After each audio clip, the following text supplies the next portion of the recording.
கோவை மாநகர பகுதிகளில் மழை பெய்து வருவதால் இதமான சூழல் நிலவுகிறது. கூடுதல் தகவல்களை செய்தியாளர் பிரசன்னாவிடம் கேட்கலாம்.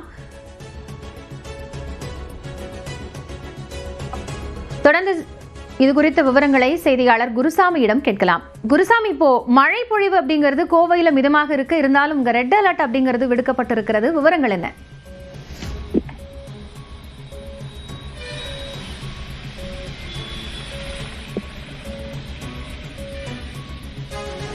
குருசாமி, இணைப்புல தான் இருக்கீங்க. கோவை மாவட்டத்தில் மிதமான மழை தொடர்ந்து வருகிறது, ரெட் அலர்ட்டும் இருக்கிறது. இதேனும் பாதிப்பு இருக்கா?